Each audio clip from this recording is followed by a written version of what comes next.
Okay, so I'm going to go over some discharge instructions and information with you about your dog's dental that he got today. Your dog did have an anesthetic dental cleaning, and he did have 8 extractions. He had 8 teeth pulled out.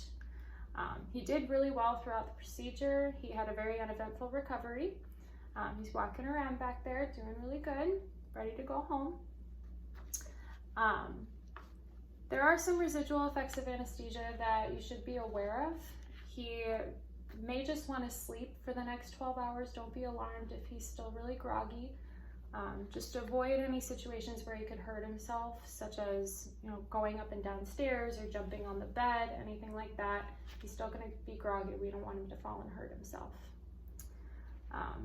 Another important thing to note is that sometimes after anesthesia, dogs won't have a bowel movement for up to 36 hours. That's totally normal. However, if it passes more than 36 hours with no bowel movement and he's still eating, we want to know about that. So 8 teeth were pulled out today, and absorbable sutures were put in its place. So that means that he doesn't have to have those sutures removed. They will absorb. You may see some blood-tinged saliva after these extractions for a couple of days. That's pretty normal. If it becomes excessive, just let us know. And he may be pawing at his mouth a little bit with all of those healing wounds going on in there. So don't be alarmed if he's pawing at his mouth a lot for the next couple of days. Do you have any questions about that? Do I need to use a cone or anything like that to keep him from rubbing his mouth? Not necessarily. We're not entirely worried about what's going on outside of the mouth as much as we are what's going on inside of the mouth, which I'm going to get into that in just a minute. But to answer your question, no, he doesn't need a cone for this procedure. So next I want to talk about feeding and diet. Residual effects of anesthesia may cause some inappetence. That's, like I said, that's pretty normal if he doesn't want to eat for the next 12 to 24 hours. If he does want to eat when he gets home, we just want you to feed half the amount of food that you normally would. And also only provide a small amount of water. Sometimes when pets go home after anesthesia, they eat and drink a lot. It causes them to vomit. So to prevent that, just give them half of what you normally would. Also, since he had several extractions, we're going to send you home with a canned food, a soft food. We don't want him eating the kibble that he normally eats for the next 10 days because we don't want those sutures to open back up with chewing the hard food. And the canned food that we're sending home is good for a sensitive stomach, so it shouldn't cause any GI upset with a new diet. Do you have any questions about that? What if he doesn't like or won't eat the food you give us? So if he doesn't like the food that we give, we really just want him to be on a soft food diet for 10 days. So you can go to your pet store wherever you normally get your food and try and find a soft food version of that diet. If you can't do that, you can actually turn your kibble into soft food. Just add a little bit of water to the soft food in a bowl. Let it sit for about 30 or so minutes and then mash it up and you've made soft food. So that's an option too. We just don't want him chewing on hard food. Okay. Next I want to go over medications. He did get an injectable NSAID, which is a non-steroidal anti-inflammatory drug. He got an injectable version of that called Rimadyl for post-operative pain. That's going to last for about 12 hours. Okay. The first medication that I want to go over is actually a oral form of that medication, that Rimadyl. We want him to get half of a 25 milligram tablet twice a day. So that's every 12 hours. We're giving this anti-inflammatory because there's a lot of healing going on in the mouth right now, and with healing sometimes comes swelling and inflammation. This medication will help kind of cut down on that. This medication it's really important to give with food. If you do see any GI symptoms such as vomiting or diarrhea, just call us and let us know. We may have to switch some stuff around. The second medication is Tramadol. Tramadol is just for pain, and it can have some sedative effects, so don't be alarmed if he gets really sleepy on this medication. he's going to get a half of a 50 milligram tablet every 8 to 12 hours. And we say 8 to 12 because technically this medication only lasts for about 8 hours. So if after that 8-hour period you feel that he's getting a little bit more painful, he's pawing at his mouth again, you can go ahead and give that other half a tablet a little bit early than 12 hours. With this one, again, watch for GI signs like vomiting or diarrhea. With this one, we also worry about constipation.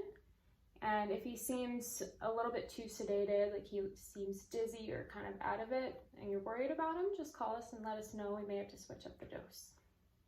And the last medication is very important. This one is the antibiotic. It's called clindamycin. This one is really important because we want to prevent infection in those extraction sites that we created in the mouth. So this one is very important. Make sure you give for the full 2-week period. It's a 75 milligram capsule. He's going to get 1 capsule twice a day, which is every 12 hours. And he's going to get that for 2 weeks. Okay? Do you have any questions about these medications? When should I start these medications? So you'll want to start all of these tomorrow morning. The Rimadyl he already got after surgery. That one lasts for 12 hours. So he doesn't need to get that one again. The Tramadol, since it does have some sedative effects, he's still probably going to be pretty groggy and have some residual anesthesia going on. So it's not really important to give that one tonight. And then the clindamycin, we just want to wait until he's kind of more back to himself to start any of these medications. Okay? Anything else? Can they be taken together, or any reactions to look out for? So these can all be given together. There's no contraindications with any of these medications, so they can all be given together without any issues. Okay. So next I want to talk a little bit about home care. While we did do a very thorough cleaning today under anesthesia, it's still very important that he gets proper dental care at home. So we are sending home a dog toothbrush and toothpaste. If you are interested in trying this, this is the gold standard for a home dental care. If you're interested in trying this, wait about 10 days for these extraction sites to heal up, okay? Other options are water additives. We have a bottle of that here if you wanted to try it. This one's really nice because you don't really have to do anything. You just add a little bit of this additive into his water. And it has antibacterial properties that prevents bacteria from building up in the mouth. It can actually prevent tartar from building up on the teeth. So that's a really good one. There's also, of course, treats and diets that he could use as well that help to scrape the tartar off of his teeth. Do you have any questions about those?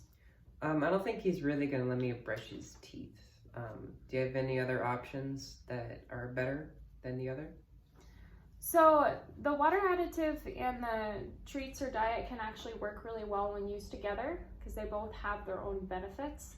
The water additive has its antibacterial properties, and then the treats and diets can actually help scrape the tartar off the teeth. So when used together, they can be more beneficial than just one alone.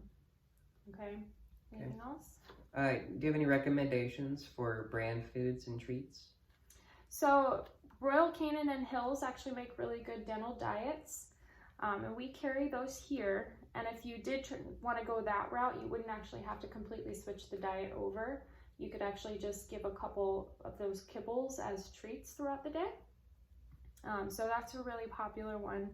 And then of course there are some options at pet stores. I know that Greenies makes a good dental treat.